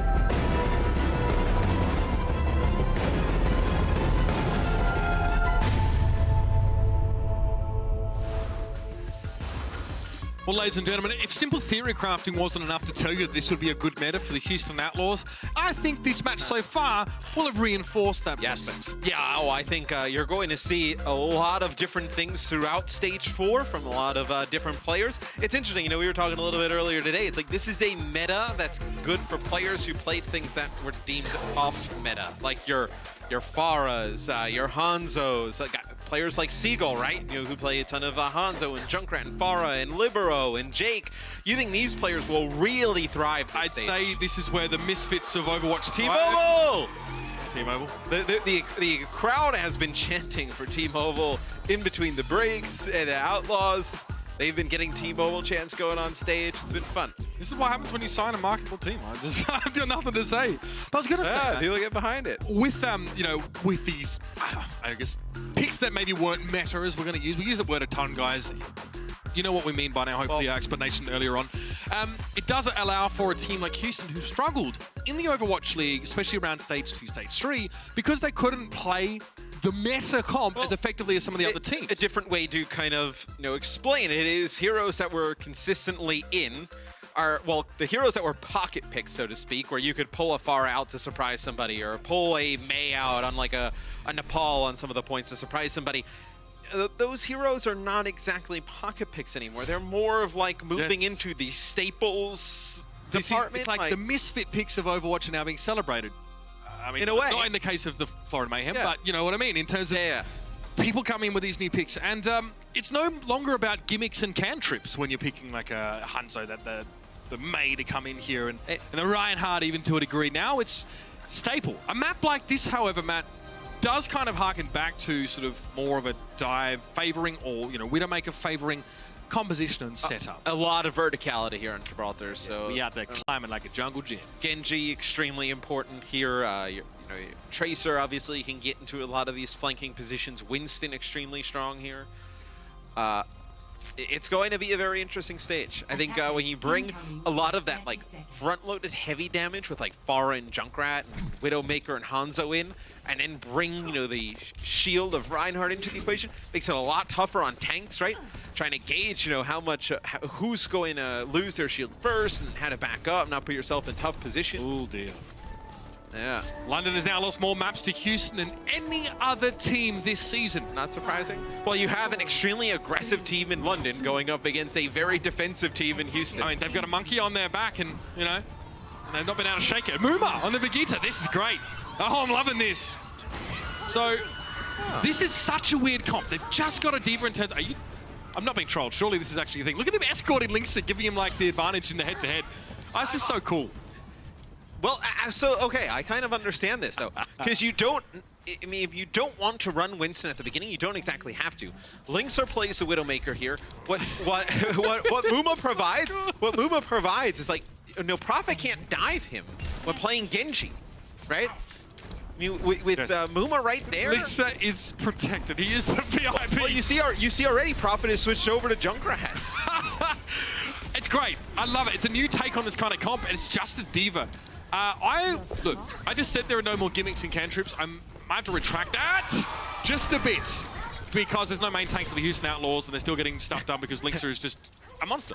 And Gesture tries to jump on Muma. What do? They probably just pocket him with Bonnie, and then Muma swings, gives himself the heal as well from Inspire, and then just able to put down some damage. So Muma's first close combat is now. Oh, that shield will keep him alive. Prophet doesn't get much done. Well, I really liked what we saw earlier with the solo main tank Orisa with the Brigitte with the triple support on Dorado. I thought that was really nice from Philadelphia. I think there's a lot of comps that are untried yet that I think are going to be interesting. Main tank outdated, Prophet debated, front row elated. Like, look at this. I mean, he can stand in front of Linkster. He can turn and heal him. if they try and dive on him, he swings. I'm already and then sold, bro. I'm already sold. Sick. It's pretty nasty. Oh, that's sick nasty, though. Now, guys, they don't want to see this when I go home and I play. No, don't actually do Yeah, this. no, I don't actually want to see We you kinda guys have to try this out there. I have to say it's good, right? Yeah. But it's not. It actually. is. No, I mean, it is. When they do it. Yeah, not when some of us at home try it. So. That's right. Not when Flail of Hope Yeah. 502 in my solo queue game does that. Every time I see more than one number, I kind of always assume it's a little bit of a lost game. You know, if you're going to get on there and play March of the Valkyries through your microphone and scream Battle Brigitte at me, probably not going to be very receptive to that. So what we've seen right now, we have diverged a little bit, ladies and gentlemen, just because that first pick on Lynx set a chain of events sort of in order that had the Outlaws quite staggered. So the last 10 to 15 seconds has generally just been them getting picked off as they come back to spawn. Do they actually rally here and then use this, or? Well, I don't see why not. This? I mean, you may as well, right? Is there a better time to do that? I mean, because once they get inside, they're going to be a little bit split between high and low ground. So, and this means that Lynxer can't get. Can he get still one shot from Birdring? I don't think so now, right? No. 350 health on Zenyatta. They just don't really have a. I mean, I guess this makes Cool Mat a little bit more durable to go to the high ground, but I think the biggest bonus in durability comes from like your 200, 150 health heroes for the most part. Your Zenyatas, your Hanzos. Yeah, it doesn't make as big a difference, but again, it goes under shields. That's the thing. So if you have a regenerative shield, then your armor won't get bitten into unless you take enough damage to remove that shield. It will just regenerate over the top of it. That's why it's so powerful. London has stabilized here. Now, Coolmat goes in with a self-destruct, and Jester's kind of caught out in the open. Muma stuns him to make sure that he is subject to the fallout. And now with Birdring being down, this is another Transcendence that just doesn't leave a great taste in the mouth. Metallic, kind of like little pieces of Omnic. In fact, that's what we might see in a sec from Hagapin. I'm not advocating Omnic cannibalism. I'm just kind of saying he could be in deep trouble here. Lynx are trying to escape from the Bunny Blaster. And Rourke is pushing on towards Birdring. He wants to get up and a bit of archy-parchy, but that's a little bit risky. Prophet whip shots him into next Tuesday. Yes, Rock is trying to take advantage of his large HP pool there going into the back line. As Zenyatta, may we see a change off of this for Houston? Oh jeez, I can't believe he's just nailed that. Ah, they're gonna stay on this. They're committed. I mean, again, you're up 3 maps, won the series. Yeah. Is this legitimate? Now, I really have to leave that to the experts. Maybe they'll talk about it on the desk. I think it is. I mean, triple support. If you want, obviously, the defense matrix for like the peel if they go in deep. Sure. But they're not exactly going to play anything that'll dive with a Brigitte back there. They're also very vulnerable to exactly that. They've got nothing to block the Earth Shatter, except for Muma's shield, which provides a very small cone of protection if you're standing behind. I mean, I have Earth Shattered enough Brigittes in the last few weeks to know that you can survive the bus standing behind her. So that was pretty cool. What they did there is they launched the self-destruct. Gesture turns to help his team, and he just gets hit with a scatter arrow from Jake. So Lynx has found his third final blow here. Definitely needs more. Another rally here from Muma. They lose Jake, though, as a result now. That resurrect here was for him. Muma just has to respect Gesture a little bit. He can get the charge, though. Good timing. Snaps back towards him. Hagapin again, a Transcendence where there's not very many people around to celebrate and appreciate it. Lynx is now starting to get rolling a little bit more, Matt. You can see this Widowmaker now has got a bit of room with the absence here of the opposition Widowmaker in Birdring. But again, getting harassed by Closer. I think they're going to get home here, though, Matt, to this second checkpoint. I mean, a lot of players, a lot of the people at home, like kind of theory crafting with Brigitte of what you could expect to see with comp-wise. varying degrees of hysteria. Yeah, I mean, a lot of people expected mostly as like a third support that could provide like a ton of utility, like a little bit of damage, close the gap, the stuns against flankers. We never really heard a lot of the conversation about her as like an off tank here. I mean, here you don't really have like a main tank, right? In theory, it would be 2 off tanks. But we did see the rise of 2 off tanks a little bit during the previous stage. So they actually split Gesture off with that dragon and they take him out. Nice dragon there. A very good job of putting Gesture in a position where the AoE ultimates from the Outlaws will kill him. It happened before with a self-destruct from Coolmat. This time it was the Dragon Strike from Jake. And they also have a ton to just be able to burst Gesture down when he does get stunned, right? You have Hanzo, you have the Discord Orbs, you have Coolmat flying at him, Lynxer as well. It's very difficult for Gesture to play. Reinhardt, that's why you see him coming out here on Winston. And look, Muma just standing here at the door, just flailing away. He's healing everybody up. Ling-da-ding goes the flail. And now it's going to be a Transcendence here from Raucus. So both support ultimates have been available to the Outlaws in this fight, and they've used them. Lynx's headshot on towards Gesture. Now it's going to be a Dragon Strike. Fury again pushed into it. Muma, oh yes, he's making life very, very hard for the less mobile heroes on the map. And he's just dealing death wherever he goes. Hagapin gets slapped. And Muma, yes, I know. Please make it look like that was difficult. That is awesome. They are having a ton of fun. Muma's like, I don't really know what I did, but it worked. So they stayed on with the Brigitte. I mean, take a look at some of the clips here from Muma. He's disbelief, of course. But you know, like he's really smart about it. He's not just shield bashing ad nauseum, right? Look at that. Nails him straight to the self-destruct. Gesture. You don't have many options there. And he actually keeps the Inspire passive up for 2 minutes and 22 seconds throughout that game. Now, explain to people that maybe don't know what the that's just when Brigitte is connecting with the flails. I believe it's 3 consecutive hits. Then she starts to heal in that AoE around her, and to keep that up for 2 minutes, that is a tremendous amount of time. 34% uptime is what that is. Muma as well, he has equal final blows with Lynxer right now. So both of them have 8 final blows. Lynxer accounting for about 23% of his team's damage, and Jake was also quite important there. On the other side of things, I got to say, Birdwing started off the round very well. I think they adjusted to this very cheesy sort of Brigitte protect the Widowmaker setup. I don't care what anyone says. Birdwing with 4 final blows in the end. He definitely got quieter as the Outlaws started to build up momentum, but this is a very consistent factor on this map, Matt, is that once attackers get going, especially through that second stage, they are hard to slow down and stop. It's a comp that from Houston, they want you to come to them with the 3 supports, right? You think you can take advantage of it because it is 3 supports, but you start to move closer to them, and then you're getting stunned, you're getting scatter arrowed, you're getting shot by Widowmakers. Whip shot backwards. It's one that you need to close the gap, but when you do close the gap, you're in trouble. So it puts them in a really difficult spot. Damned if you do, yeah, and if you don't. So the Outlaws now on defense. Look at this composition. It is a Widow and a Genji. Obviously, Lynx is probably feeling pretty hot to trot and more than happy to take on Birdwing and the Funky Flyer Widow duel. This is more standard what we see on defense. The Genji with the Widow. If you see something like a Brigitte, you would switch the Genji out for Junkrat here, just like London did. Okay, fairly tentative from the Outlaws. So you notice that both their tanks are kind of behaving like the Bull Mastiff here and just being the guard dogs coming forward and barking at their Spitfire until they back away, but that doesn't really stop the progress of the payload. Dropping down now is important. And you notice that when Coolmat dropped down, he was actually down to about 30% of his health, so he quickly had to head to the server room. Now, if the Spitfire wanted to apply pressure and push back in that low ground fight, it could have gone nasty for the Outlaws having 2 low health tanks. Nani trying to hang on. Does get to safety now. Birdwing has a good line of sight, but not anything to shoot at. He's trying to find anything here that he can connect with. Oh, shot there on the Lynxer doesn't connect.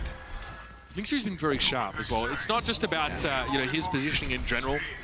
It's generally quite hard to flick shot as Widowmaker in many cases. Normally it's all about crosshair placement is your best bet. Lynxer is actually hitting these very complicated flicks where he's making these big adjustments to his aim very quickly and able to account for that very effectively. That's why it looks flashy. That flat flick style looks great, but it's very, very hard in practice to do because you've got to account for your own movement and your foes, plus using quite a quick movement on the mouse pad. It's a little bit harder to be consistent with that as well, as it'll be Jake using the Dragon Blade. You were going to say it. Nah, I was just waiting to see if it was actually going to get something. He gets one, it gets res right back up though. So I think he's happy he with uses that. I mean, I guess you just buy some more time as now trying to chase Birdwing down. He gets him. Lynxer finds both Closer and Hagapin there during that fight, which is very impressive. Now he can sort of push up a little bit with the rest of his team. Ooh, a slight overextension perhaps? Yeah, recall by Prophet, but he realizes he can hang around for a little bit longer. This might have been a bit of a mistake for the Outlaws. Muma returns to the fray, Gesture low, he's down. That's important. Getting rid of Gesture here is crucial. Coolmat would love to have his mech back in play, otherwise they're going to be down to 1 tank as they were on the attack. Houston right now, this is a very solid hold. Yeah, you can play this position if you're the Outlaws. It'll be a few kills that go their way. That's going to be a pulse bomb. It gets Coolmat weak. Doesn't take him out, though, as Lynxer will play Tracer here. interesting because they go dive. You would think this is when you would want to play Brigitte, right? This is when you would want to bring her into your comp, but they're going to go match it with dive as Birdring now switches over to McCree. We've seen some teams go to McCree, not to great success though throughout this stage. There's a lot of risk associated with it. Oh, Bunny! If he had actually floated a little bit lower, that Resurrect would have been interrupted because he would have moved out of the effective radius there. So that was well timed. You're going to use Guardian Angel, otherwise you can't get that. Here's the D-Suit on Cool Mat now, so you're a little bit concerned if you're the Outlaws, because Mooma's so low. He'll have to use a Primal Rage in just a moment. Especially when push comes to shove, because the Spitfire down inside a minute. Oh, that's not ideal at all. Jake maybe a little bit flustered there on the point, and Prophet was able to take advantage of that now. Birdring cleans up Banny, and, well, Houston, just as well they didn't use ultimates, Mac. Yeah. There's no point using him now.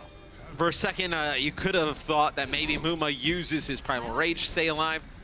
So Linkser, when he sees McCree come out, he switches off a Tracer right away, goes over to Widowmaker. He gets that forward spawn, he drops, so nothing too surprising here. London banking some ultimates of their own. This next fight's going to be huge. They're going to have both support ultimates, big advantage to Houston's one.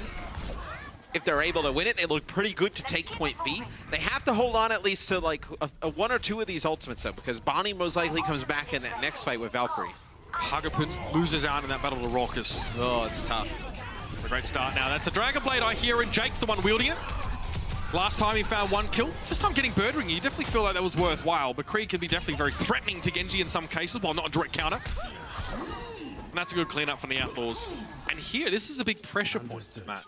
If the Outlaws let the Spitfire get rolling in that fight, they could be in trouble. So what impresses me is that they stop them in their tracks here at a point where they snowball and don't have to use that many ultimates. The Dragon Blade, that's a very efficient fight win for them. Yes, and Birdring switches off of McCree, goes to Widowmaker.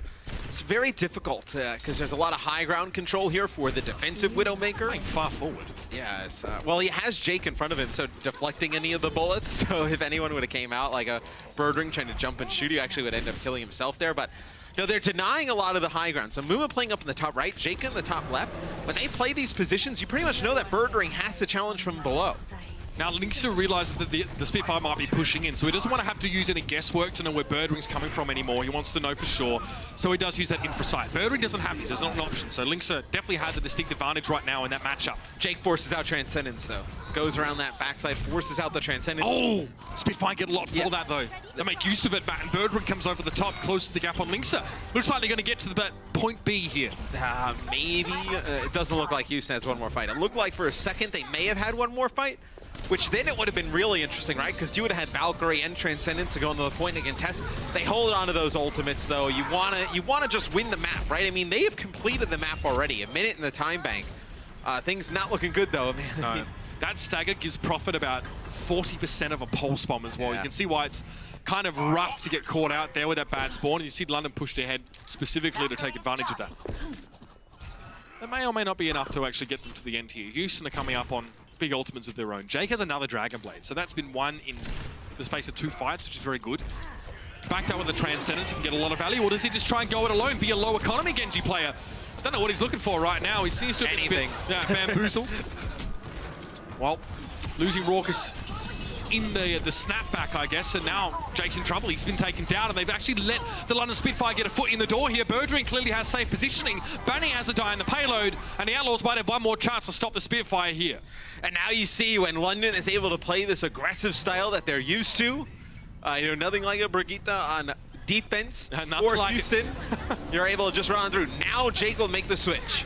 Okay, we see Fury waiting outside the door. He eats that first shield bash from Jake there, and it doesn't really bother him too much. Linkser, troubled by the pulse bomb, dropped at it, but he can return to the fight in just a moment. Jake's very much in the middle of this here. Hagapin down, though. Jake gets aggressive and finds a Zenyatta kill. Closer can't really get a resurrect there, and Linkser snaps into action. Prophet's down.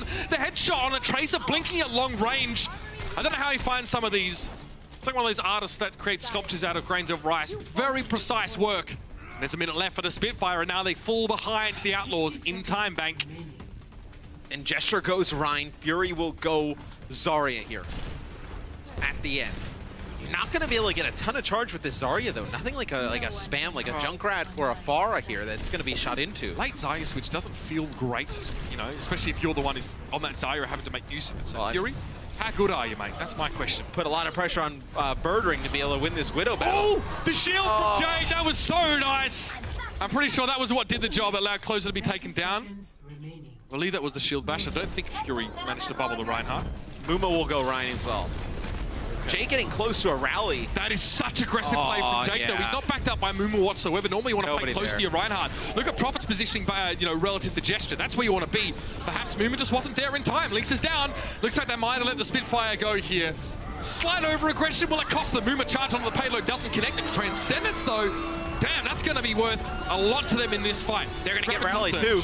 They're going to get Rally. It's going to be Fury with a huge grab, though, man. We talked about it, the late Zarya switch. It doesn't really matter. He's able to get a grab extremely fast in under a minute. As it'll be London completing the map. They'll have a minute in their time bank. That'll add a minute to Houston's time. So Houston will now have 2 minutes and 6 seconds. London, that's frustrating for them because it really was just one fight that messed them up. In fact, the loss of closer to a self-destruct was probably what put them in this position in the first place. And the reason why you're a little bit concerned about this is because the Outlaws held for such a long time defending this first checkpoint A, and they'll get to do it again. Having had more time in the bank, the onus falls to the Spitfire to attack first. I don't know what your reception's like in Gibraltar, boys, but it's time to turn up.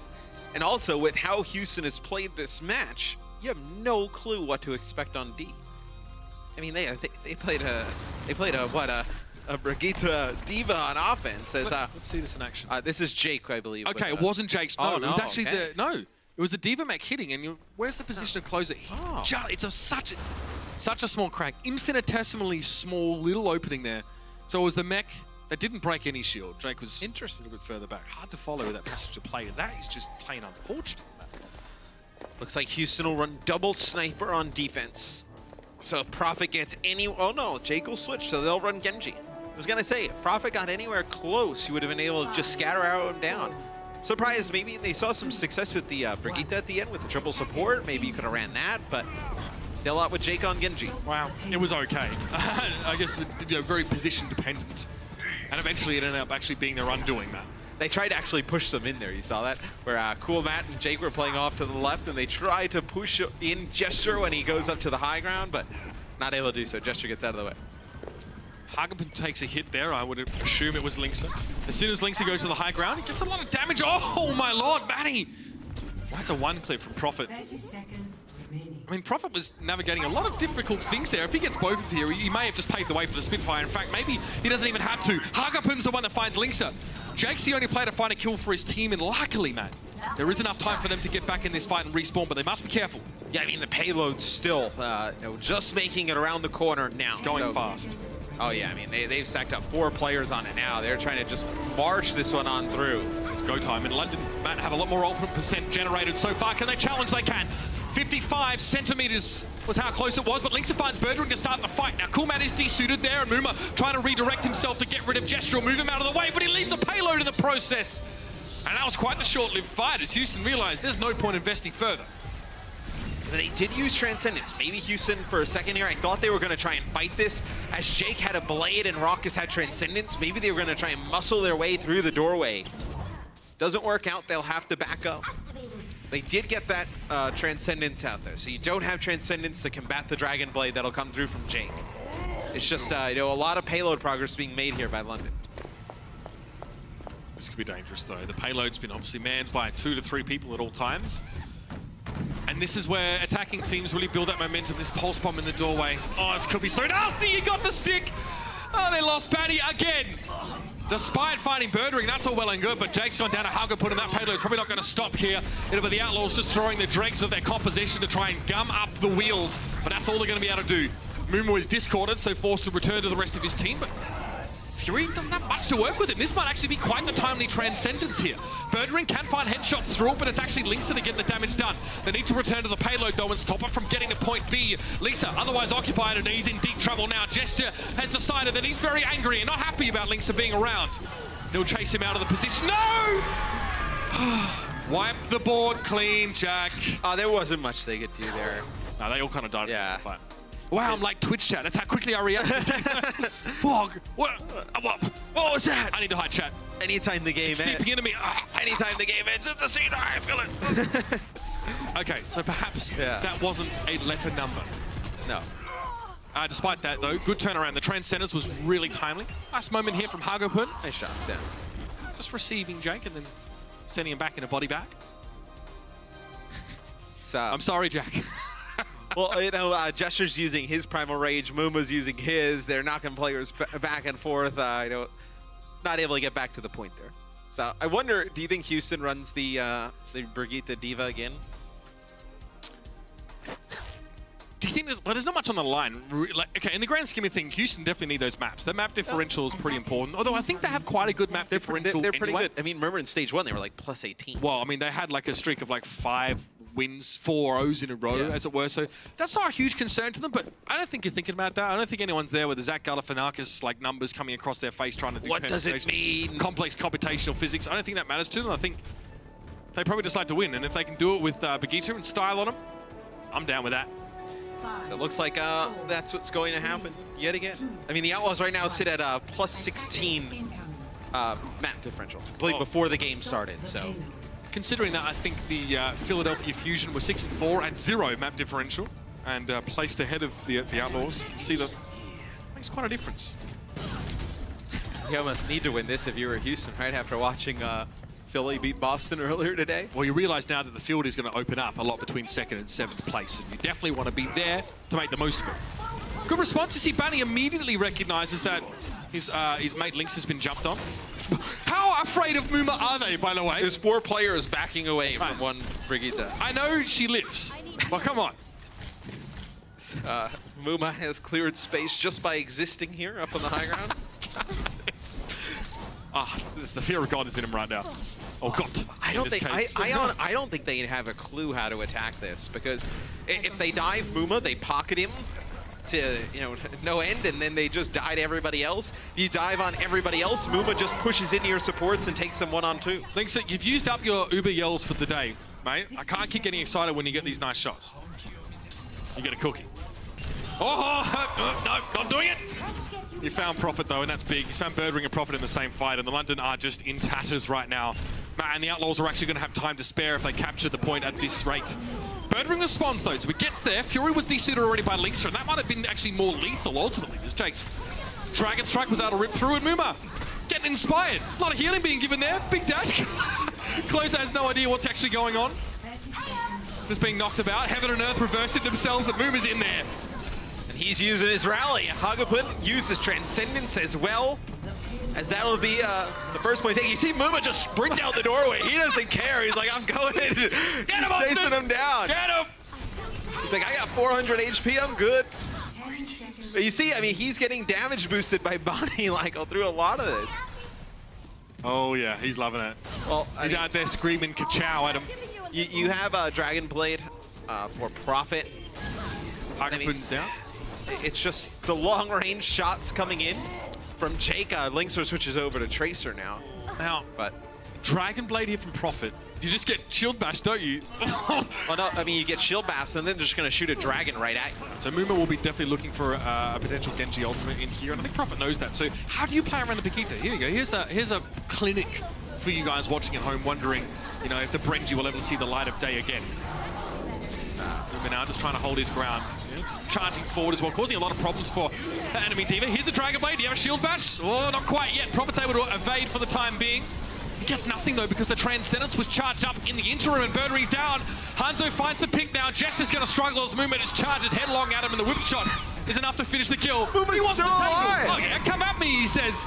He's getting pocketed, but he can see that healing is very, very good. Another whip shot to finish, and there it is. The Houston Outlaws complete the 4-0 sweep. And Brigitte rallying the troops at the 4. That was the first time we've seen her. I mean, I think yesterday in the Dallas match we saw, obviously, Mickey play a very good Brigitte, but that was a crushing performance from Muma. 31 limbs, 15 final blows. He keeps Inspire up for 3 minutes and 53 seconds. That's, it's 5,000, over 5,000 armor provided, 5,300 armor provided. And it's been said before, is this a rivalry if the Outlaws are winning this one out more times than not? Great start here for the boys from Houston and for London. Much to be worked on here, perhaps a little bit behind the 8 ball with this new meta, the new setup here some glimmers from them. Birdring, good to see him back, but he wasn't enough to tip the scales for them today. Houston, Matt, are looking very, very good, and that's going to finish our games off for today. When we return, we'll get to the desk, and they'll just pick this one apart for us. What a match it's been. We'll see you later. The Overwatch League is brought to you by Intel, the official computer processor of the Overwatch League. T-Mobile, America's fastest network ever. And by Omen by HP, the official PC and display of the Overwatch League.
And welcome back one more time. Please give it up for Spree and the Houston Outlaws. The sweep is real. You did it against the London Spitfire. So first of all, congratulations on that victory. Now, given the new meta, we all expect to see a lot more Zarya. And as a personal fan of yours, I therefore expect to see a lot more of you on that stage. Also, how do you personally feel about the meta? I'm super, super excited. And I think Brigade brings a lot of diversity in the game, and I'm really happy that I'm finally able to play Zarya in this meta, finally, after so long. Yeah, just Zarya, I think it's also more enjoyable to watch than Dive. Dive is so complicated, so harder to play, and Graviton is so exciting to watch as well, the whole team bursting and dying. It's really exciting. I really love this meta, actually. All right, yeah, it's going to make for a lot of good highlight reels, I'm pretty certain. Now, looking ahead, the match is coming up for you guys. What adjustments do you think your team still needs to make in this very stage in order to actually qualify for the Season 1 playoffs? I think right now we're doing pretty well in terms of momentum. So we need to keep this momentum, keep working like we're doing, and we need to be open to flexibility and heroes. learn more, like be flexible to like swap to Brigitte. Everyone should be able to like play Brigitte in the team. Slightly work on communication and make more consistent plans and keep like making plans, and we're gonna do great. All right, well, that's a promise. I can't wait to see more of you and your team. Thank you so much for joining me down here on the floor, and we're now heading over to the desk one last time to break down the action. Thank you so much. So we gotta love Spree. I renamed him. Spree is the man. His Zarya perfection. If you want to get better at Zarya, go back and watch this man's games today. But Houston Outlaws, a perfect 4-0 over the London Spitfire. Called it, and something really interesting that Spree said is that he feels that these teams need everybody to play Brigitte.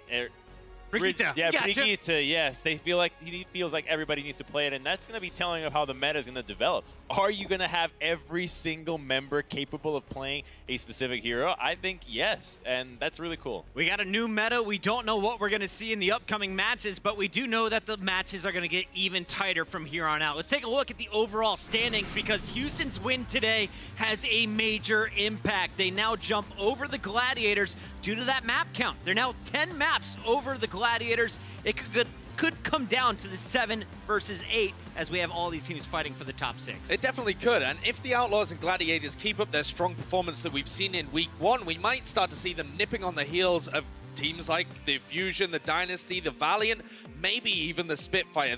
The Spitfire are not solid in that top 6 that are going to make the playoffs. There is a chance that they drop out of it, and they have been having poor performances. They're 20-11. They're in 3rd place right now.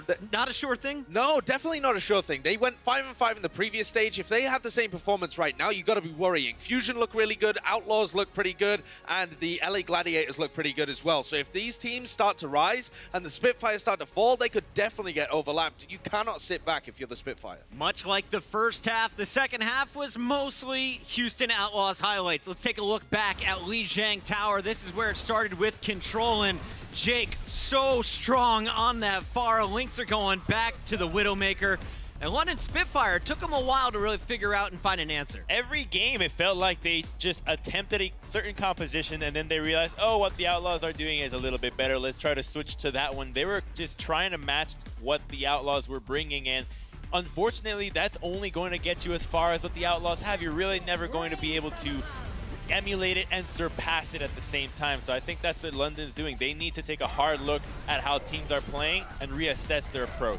And as good as the Outlaws were, I feel like this is just classic underperformance from London Spitfire. Again, this is Gibraltar. This is a map that they have never lost in the Overwatch League. And they got, even though they were able to take it to Time Bank, this was them falling to pieces. Sure, but would you say it's underperformance to, it looked like they didn't even know what to do with Muma's Brigade. Yeah, exactly. They look like they don't have a plan for any of these them in Shanghai must have been scrimming all day. I'd be like, oh, I guess nobody's playing Brigade. I We don't have to worry about it. London Spitfire are really struggling, I think, right now. And it may take them a while to get to grips with this new meta. Prophet, again, very versatile, still putting up good performances. Gesture as well, playing pretty well. But Birdring with some big underperformances. We've still yet to see him back anywhere near his peak. This is a player that used to be in talks for the best player in the world. And they still don't have a good Zarya on the team as far as we can tell so far. Both Fury and Wuxiao had underwhelming performances, and the team as a whole just doesn't look great together, so you've got to be worried if you're a Spitfire. Let's talk about the biggest issue for London real quick, because Josh, you were going through a big list of them. What do you think is the glaring issue you need to fix to guarantee yourself a spot in those season playoffs? Honestly, I'm not 100% sure. The fact that Bishop has left and this head coach position has still not been 100% filled, as far as I'm aware, means that the and the fact that they just look like they don't know what to do as a whole means that I think they need somebody who's got a really strong idea for this team. They need somebody in that head coaching position who can craft these players, take what they have on paper and put them into a system. Because at the moment, they're just kind of throwing stuff at the wall and seeing what sticks, and it isn't working. They're just dribbling down the wall. Crumbs, do you have a Zarya if you're on the Spitfire right now? Do you have someone that can rise up? I feel like it's going to have to be Prophet and Birdring that actually take these roles. Zaryas typically, I think, do really well when the DPS handle it, but you just don't have these specialists that can come in every single time. I think that they're capable enough to have somebody else do the Zarya role, but they need to really think about who is going to do it and in what maps. London's road gets tougher after this. They have to face off against the NYXL. Houston, though, is looking to make it into a Stage 4 playoffs and, of course, the season playoffs. Can they keep it rolling? Well, likely if they got a guy playing the way he did today. It's our player of the match sponsored by Omen by HP. Linkser popping off on the Widowmaker. It was nasty today. People will remember this one as the time that he just absolutely conned Birdring. I mean, this was, he took everything he had. He executed it. He executed, you know, he sprinkled salt in the soil afterwards. Like, there was just no coming back from Took him this around the one. back of the post box and put a bullet in the Just back keep of his him head. coming. No, it really was brutal, though, as well. And Lynx are putting up incredible numbers. I mean, look at that. 89 eliminations and 28 deaths. He didn't quite get the triple digits. I'm a bit embarrassed for him. Yeah. What a terrible performance from Lynx. Oh, no, it's just ridiculous. Like, when this guy is on form, he can take control of a match, and he really did. That's only going to happen more for Houston, though, because now Jake's Junkrat is just as relevant as the Widowmaker. The Mercies matter. We just saw Spree Zarya being awesome. This team is really geared in every hero that is relevant right now towards being one of the better ones. I want to see him face a real top team. I mean, the London Spitfire, they're third in the ranking, but yeah. they really underperformed today. So I'm super real top interested. team. I'm super interested to see, for example, Outlaws against Fusion, who performed really well, or Outlaws against Gladiators. These teams are all battling for the middle of the pack. They all look good in this meta, so who's going to come out on top when it comes down to these tanks? I still don't know. It's crunch time right now. Everybody needs wins. Just one stage to do it, and we have 2 more days coming at you here in week 1 of Stage 4. Tomorrow, the action is going to kick off with Dallas going up against the Gladiators, desperately still needing to stay toe-to-toe with the Outlaws, who will be facing off against Boston. And then, of course, we close it out with the Shock, looking to play spoiler against the Dynasty. Best match of the day for everyone to tune in tomorrow. Josh and Crumbs, which one are you guys pumped for? I think I'm going to go for the Uprising against Outlaws. I think Outlaws might be able to catch Uprising while they haven't quite been prepared for the meta. Yeah, exactly. I mean, you always have to be looking out for the team that's already in second place trying to gun for first, so that's the same match for me. A perfect day for the Outlaws, and they close it out with an awesome AMA. If you got your Twitch All Access Pass, make sure to load it up right now, because Muma, the Brigitte, is going to be on the AMA. Ask him, what does he prefer? Winston, Brigitte, Reinhardt? Let us know, Muma. I want to know. That's going to do it for us tonight. We'll see you tomorrow, same time.